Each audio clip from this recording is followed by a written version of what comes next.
በሩን እንዲያሉ እግዚአብሔር ከሁላችን ጋር ያሉ የሰማነው ተናግሯል ያታደርኩ ዛሬ ገብርኤል 2 ደቂቃ ስለምሰልባችሁና ስለ ገብርኤል ልንገራችሁ።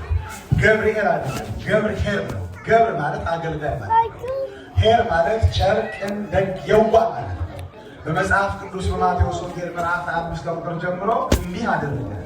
አንድ ጌታ ይላል 3 ሎሌዎችን ጠራ ይላል። 3 ሰዎችን ሲል ለአንደኛው 5 መክሊት ሰጠውና ሂደህ ወጥተህ አትርፈህ ነግደህ አምጣ።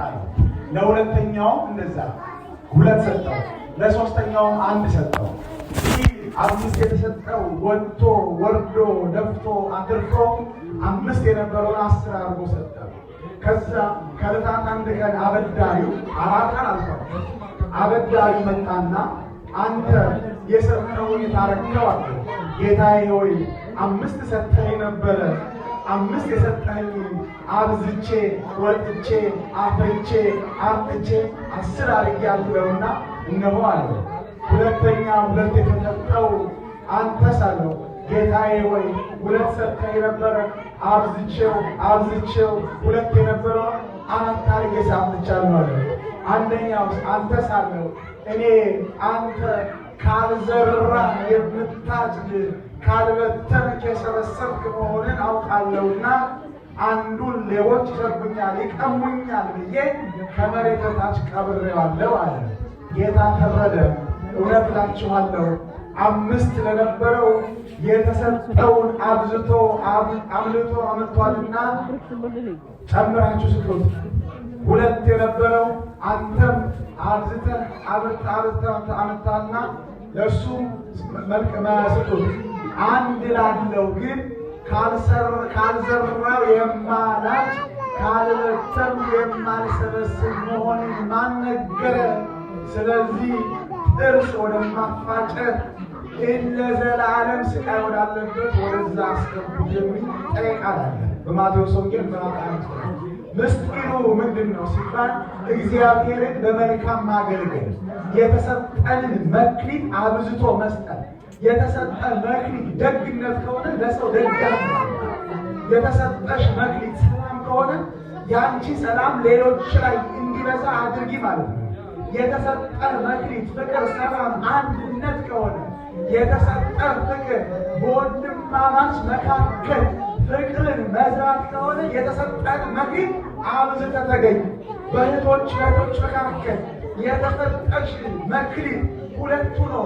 አብዝተሽ እንድትሰጪ በኑሮሽ ሁሉ በፍቅር እንድትኖሩ ሲያመሳደሩ 1 የነበረው ካልዘራ ማጣት ካልበተንክ የማትሰበስብ መሆኑን አውቄ መሬት ውስጥ ጠበቅኩ አለ።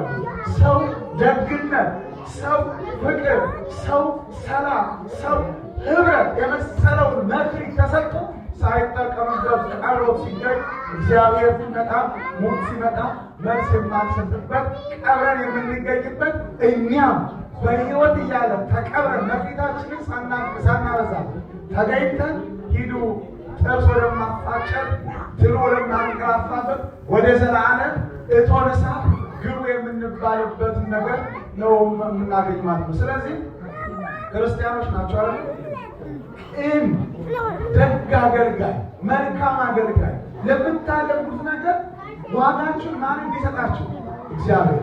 አንዳንድ ሰው እንደው የሆነ ነገር አድርጎ በአደባባይ እንዲታይለት ይፈልጋል።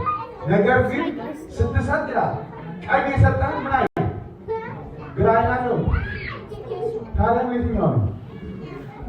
ልብህ ለምትሰጠው ነገር ውዳሴ ለምታደርግ ነገር መዋደስ አትፈልግ ነው። ስለዚህ መልካም አገልጋዮች አገልጋይ ሲባል እኛን የመሰለ አገልጋይ በእኛ ማለት በዲያቆናቱ ማለት በጳጳሳቱ ማለት የቤተ መቅደሱ ነገር በማገልገል እናንተ ደግሞ አገልጋዮች መልካም አገልጋዮች ትሆናላችሁ። በምን? በማህበር፣ በሰበካ ጉባኤ፣ በኮሚቴነት ልጆችን በማስተማር ልጆችን በማሳደግ መልካም አገልጋይ መሆን ይጠበቅብናል። እግዚአብሔር ከሁላችን ጋር ይሁን። እግዚአብሔር አይለየን። እግዚአብሔር አይለየን። እናንተም የደከማችሁ የዛሬ ሳምንት ደግሞ የሰበካ ጉባኤ ሪፖርት ይቀርባል።